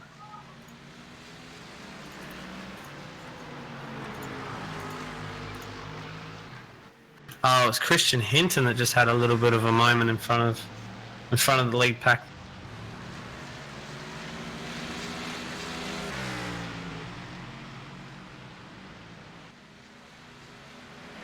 Just also jump back to Paul Jones, who's really closed the gap on Heath Brennan as well, and that's for 3rd and 4th at the moment. So he's closed the gap, but Dean's also there as well. He's not in the positional fight here, but he's certainly keeping the Mercedes close to the back of Paul Jones's BMW. Yeah, unfortunately, Dean is another lap down from these guys, but he's got the momentum and the drive that he can put the pressure on the boys. But I don't think Paul's going to be thinking about too much behind him. I think he's going to be looking in front of him and saying, Heath, he's got some aero damage, he's got some issues with some tyres, so I think Paul's going to try and capitalise on that. This is the battle that I'm interested in when them pit stops come around. It's will they or won't they is the sort of situation they're both in at the moment. Yeah, definitely. I'm watching the timing screen here religiously, trying to work out the times of if Tyler went in and took some tyres, and would Andrew follow him and try and do it together and then just have that real full-on battle at the end. But with only 16 minutes to go, just as Dean gives Paul a rub up, they're not even contention for positions here.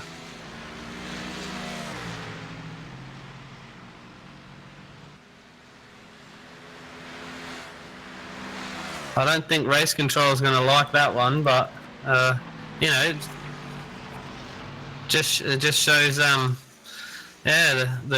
the driving ability of Paul.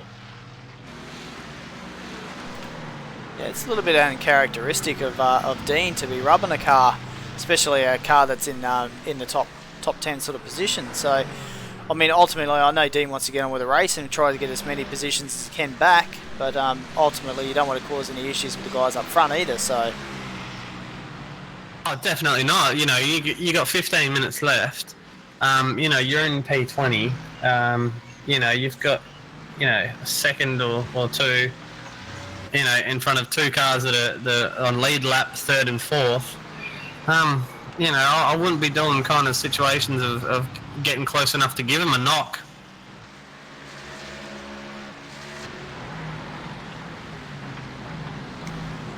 These 2 leaders have got to be pushing the end of the fuel burn. So within the next 1 to 2 laps, they've got to be coming in.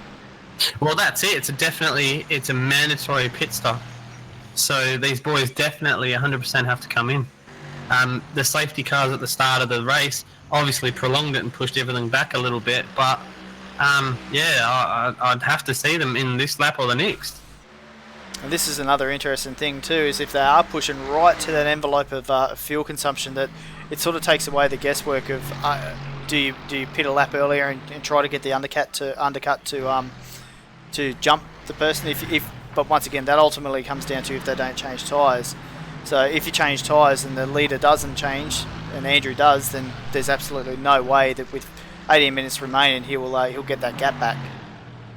Yeah, well, that's it. Look, we've got 6 cars. The first top 6 haven't pitted, and then we've got 10th and 11th that haven't pitted either. So it's going to be interesting to see through Tyler Blackburn all the way down to Rob Harris of when they're going to pit and where they all come out. Yeah, just watching that gap between Matt Morris to the leaders as well. It hasn't changed, so it's now staying stationary. So there's no gain for the guys that are out there on the used tyres versus the guys that are on the new tyres. There's no lap difference timing at the moment. So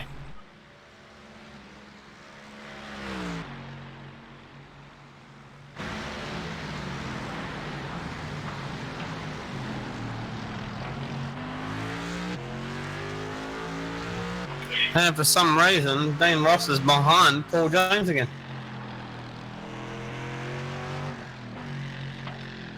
going to go out on a limb and say that there's probably going to be one race that Dean will want to forget in a big hurry. Yeah, definitely. I actually just hearing in the voice chat of the server there that there was Heath was questioning why you're a lap car. So obviously they've Heath and Dean have had a little bit of a touch up together, and again, that shouldn't happen, especially with someone that's sitting in 19th position up against someone that's in 3rd.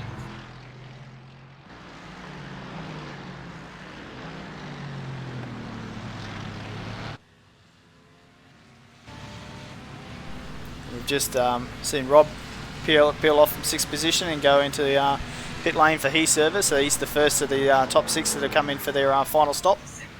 Yeah, it's definitely a good move from Rob then to take it in now. So he was the last of the ones with the pit stop. So definitely it'd be good to see what he does do tyres, yeah. Yeah, just looking at the time now, he's pushing on 20 seconds. So yeah, he's definitely taking tyres on that car. Just as while you're watching that, I'm just keeping an eye on the gap between Paul Jones and Heath. He's really closed it in. Yeah, he has. He's within 3/10 of him now, and that gap is even closing even more. And these boys are not pitted yet, so they're going to be another and saying that, it looks like Heath's coming in. He's peeling off. But Tyler, Andrew, and Paul are still out, so it'll have to be Nick's lap, definitely. We'll stay with Heath on this pit stop and see what sort of time he's going to take. So whether he takes fuel and tyres or just fuel. So.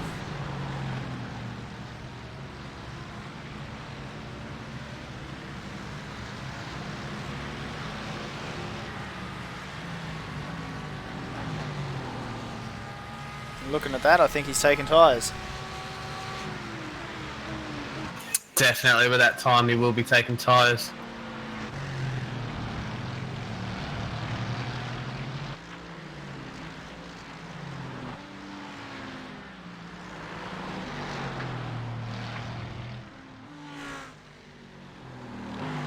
So that stop put him in 6th.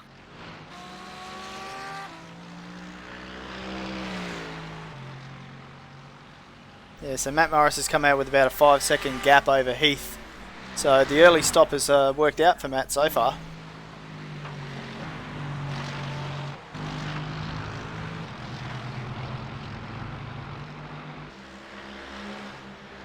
Alright, and we'll see what happens now. I think Tyler's going for another one. And it looks like Andrew's following suit too, so they've got to be running them tanks nearly dead dry. It's not going to leave them much options by the time they need to come in for their pit stop. So, especially with 9.5 minutes to go. Coming down to that that time frame, you run the risk now and not take tyres. It's probably not worth the time that you're going to recover from. Not at all. By the time you're going to heat them up, the race is over. So they're pretty much going to come in for a splash and dash. Depending on where their pit bay is, if they can hang it out on fuel, if you pull into the pit on the last lap, it's still classified as you stopped. I think there was an F1 race back in the day that was an issue.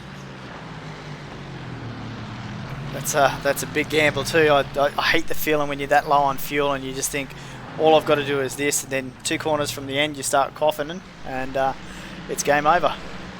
Yeah, definitely. It's one of those moments when you don't carry the one, you run out half a lap early.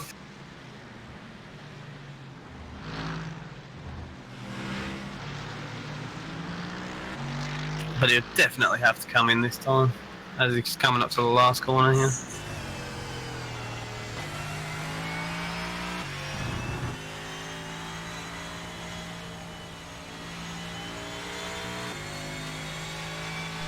Yeah, there he is. He's coming into the pits. Question is, Andrew follows. So they follow. So it's now come down to a pit lane race.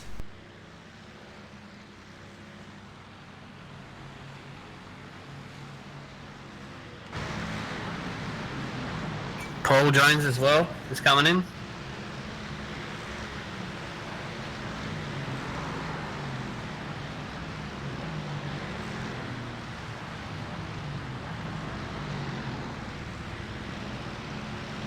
And Andrews jumped him. Andrew's out first, Tyler behind him, and Paul won't be far off. Well, that's very interesting. That's a 9.8 second stop for Andrew, 11.5 second stop for Tyler, and Paul Jones is still going at 25 seconds. I believe this is Andrew's first race in the GT3 series, running with PRT, I believe. So he's jumped ship and was running as a privateer, but has now swapped over to PRT. So we'll have to update the team's championship down the bottom as well.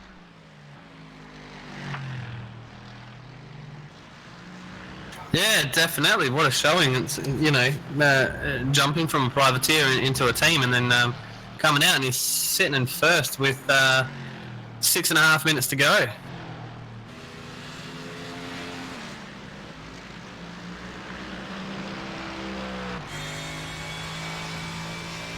Oh, it's good to see he hasn't lost the race suit, but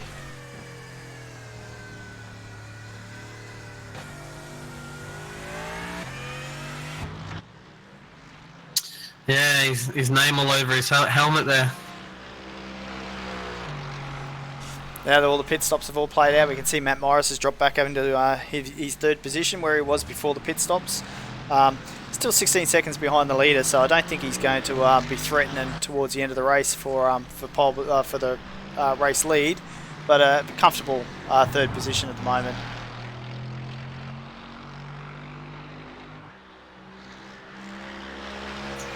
Yeah, he's a little bit too far back for the second spot here, but we'll see how Heath goes and see if he can close in some time and give him a little bit of a pressure to the run. But as it looks, if everyone just keeps it straight and keeps it on the black stuff, I think this is the top 5 we've got.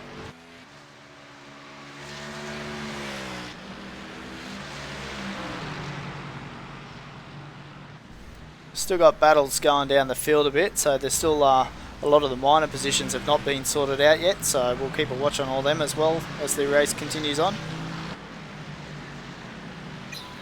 Yes.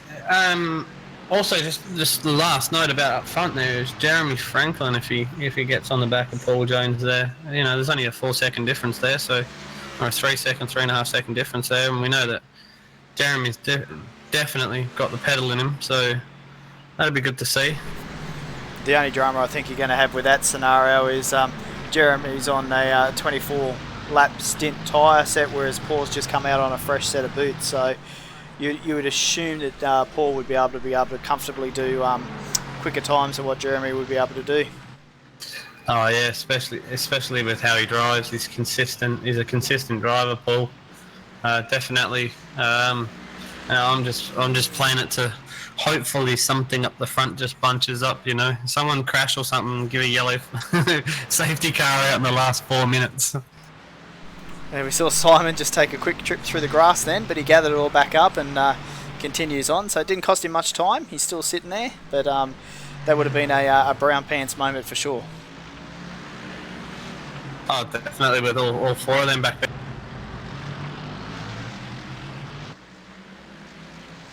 They're all going too wide, so they don't care what position it's for. They just want to give it a good fight here. Oh, the great thing about it, mate, they're giving each other room. So to go too wide around some of them corners, they're certainly watching out for each other.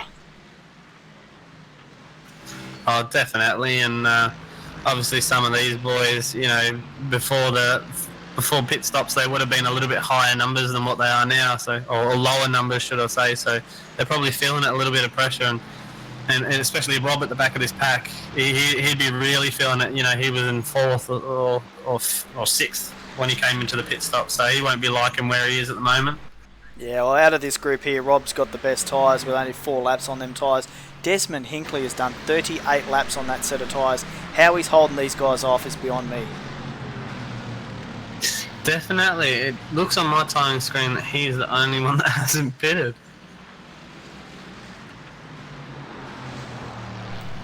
He's got a pit stop on my account. I think he come in the first safety car effectively. Yep. And then it might have been the second safety car or something, or very close to that. But 38 laps on them tyres, and he's still punching out decent numbers. 137s or 138 was his last, so he's still holding it there. But 38 laps on a set of tyres around here will really start to hurt. Oh yeah, definitely. As what we've been seeing, the heat and stuff. So, especially being aware what the position he is in at the moment, you know.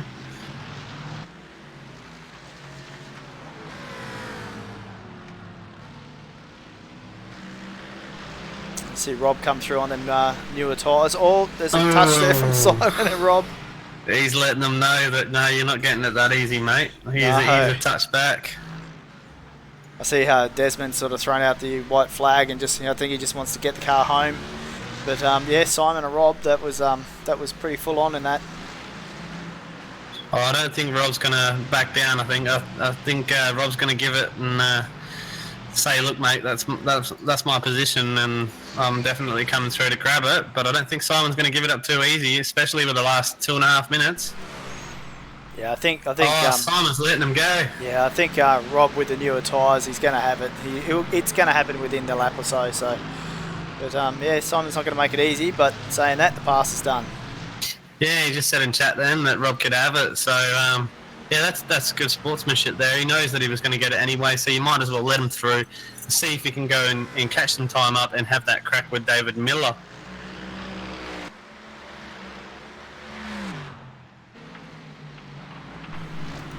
Yeah, we'll just go up the field a little bit further, and still the battles are still continuing for the minor positions. Yeah, that pack between Luke Page and Cell. Just the Cell sticking his nose up the inside there, letting him know, look, mate, come on, I want that position. So there's another group of, 4 cars that are pretty closely spaced. Just the Cell's going to get this move done. Is he? Oh, he doesn't have it. It's a great battle, but yeah, this is the fun little battles you have in these races. You know, you might be in 10th or 16th, as you've seen in the last 2 battles here. And then when you get them bunch of 4 cars and you're trying to stick it up the inside at least late in the race and stuff like that, we're down to, you know, that's the hour and 20 minutes mark. So we'll probably have one more lap.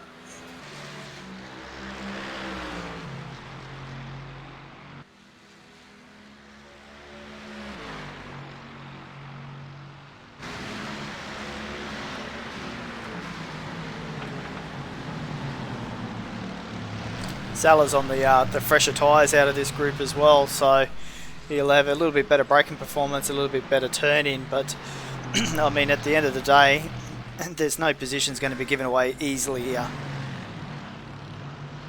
Yeah, not at all. And I'm just looking back up the front here just to see if this is going to be the final lap for the leaders. Where we have Tyler is only 1 second behind Andrew on the last lap.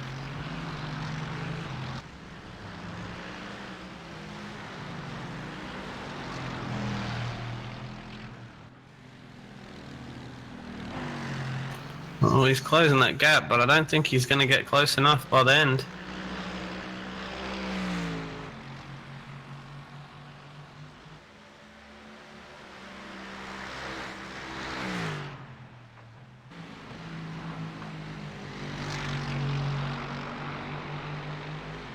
It's 0.7 of a second.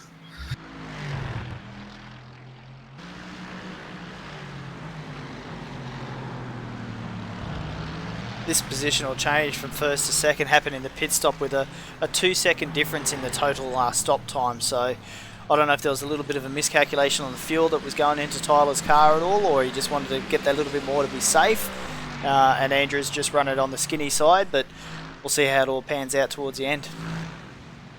Yeah, definitely. It's one of these things. If you just a couple of liters or makes a couple of seconds will give you that position, and you can see it dead straight right here. Tyler leading the whole entire race pretty much, and then just on his pit stop, Andrew follows him in at the same time, and they make similar pit stops, but 2 seconds, and that's how he loses the lead of the race.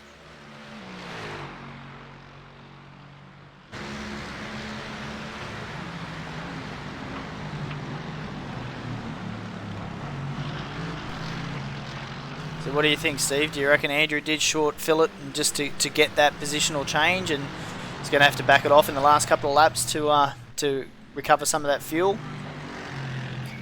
I think it's going to be interesting to see what's here. I think he's got a few litres less than what Tyler does.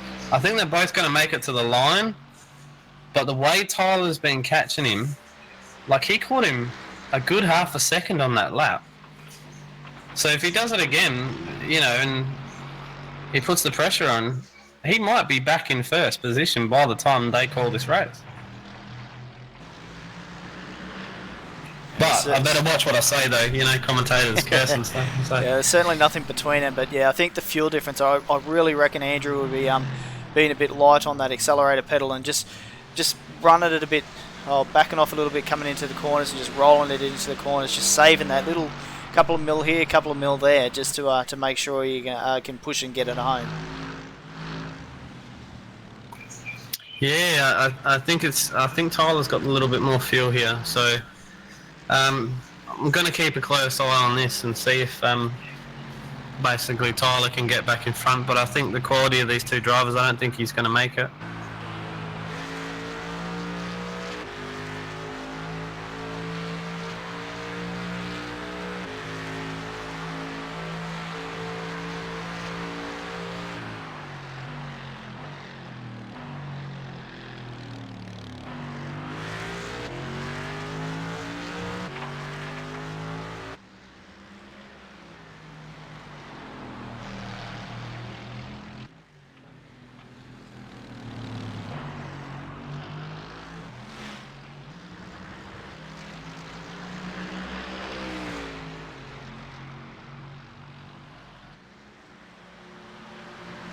Even then, I was just looking back at the pack then, and Rob's closing in on David, but nothing too close. But now that the lead pack, Tyler and Andrew, are coming up on traffic, this is Desmond just going to completely walk out the way and let him go, as he does? Yep. Yeah, he does. Yep.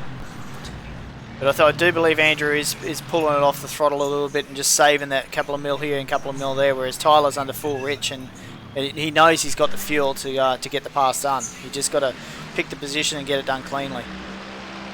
Definitely, and he knows the pressure's on, the time's running out, and he really wants to do it. That's the 6-second mark now, so pretty sure the next one will be the last lap. Just as Tyler's that close. The white flags come up.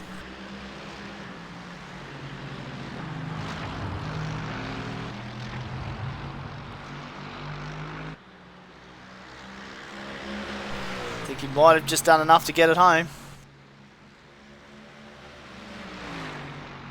Andrew gets it home in first position. So close for Tyler there, getting back in there, but yeah, that's just really unfortunate for Tyler that just that 2 seconds in a pit stop makes the difference of first and second. He would have ran it flawlessly from start to finish.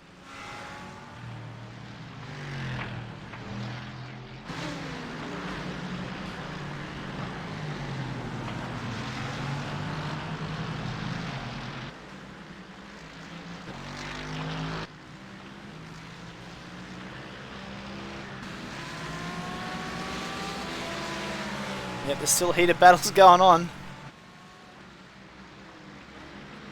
Yeah, I'm just trying to flick through and see what's happening here.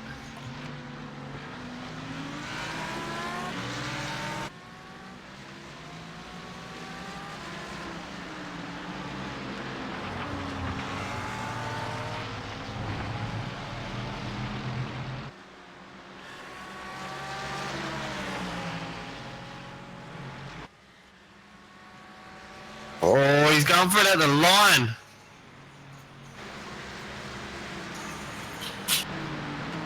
I think he got past him. Yeah, He pulled the move off. Great job by Sal.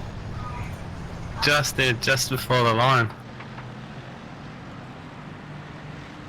That's a fantastic way to finish the race. Last corner, set it up, go down the straight and pass on the start-finish line.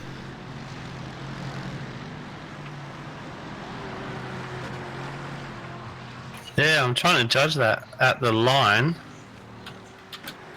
It would have been...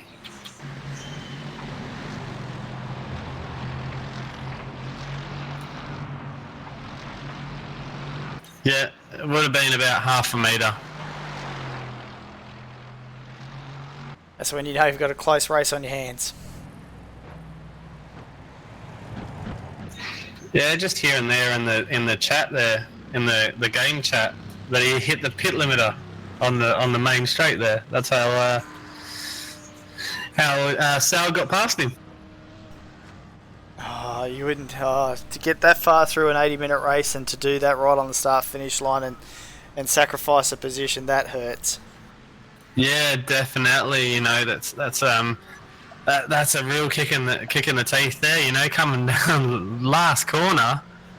You know, someone that close and you accidentally hit the pit limiter button and lose a spot. But you know, unfortunate. It was only by half a metre as well. I paused it on the line and rotated the camera, and he's only half a metre. Yeah, it's certainly not a mistake you want to continually keep doing. It cost him the position, so I guarantee that won't happen in the next race. Oh well, that was a dramatic start to a race.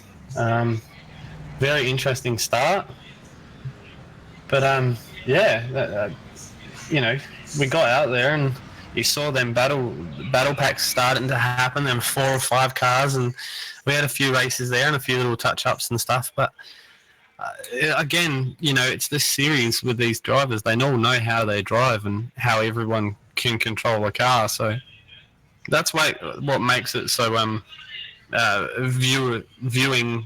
You know, so much good viewing, should I say? Yeah, that's right. Now, look, after the first couple of safety car incidents, everyone settled down, got on with what they needed to do, got their pit stops done, and finished the race cleanly. I think after the initial 2 safety cars, I think there was only a handful of incidences that need to be addressed. There's probably a couple that might be looked at after the post-race, and they will be updated on the Discord AMF channel. But yeah, look, once again, it's the same sort of situation where everyone's just got to keep a cool head and concentrate on what they're trying to do and how they're going about their own race. Yeah, that's it. Look, you know, I keep banging on about who the drivers are in this league and everything like that. It's just you can see by the quality of the drive. It makes it difficult for us sometimes to try and capture this and say, look, this is it. People are probably watching on YouTube and saying, oh, there's cars going round. The last couple of races we've had, the start of this one is probably the only dramas we've had in the last 3. So, you know, you can see the drivers, these guys practice together in 2 sessions every week because obviously AMF have 2 practice sessions weekly for this race.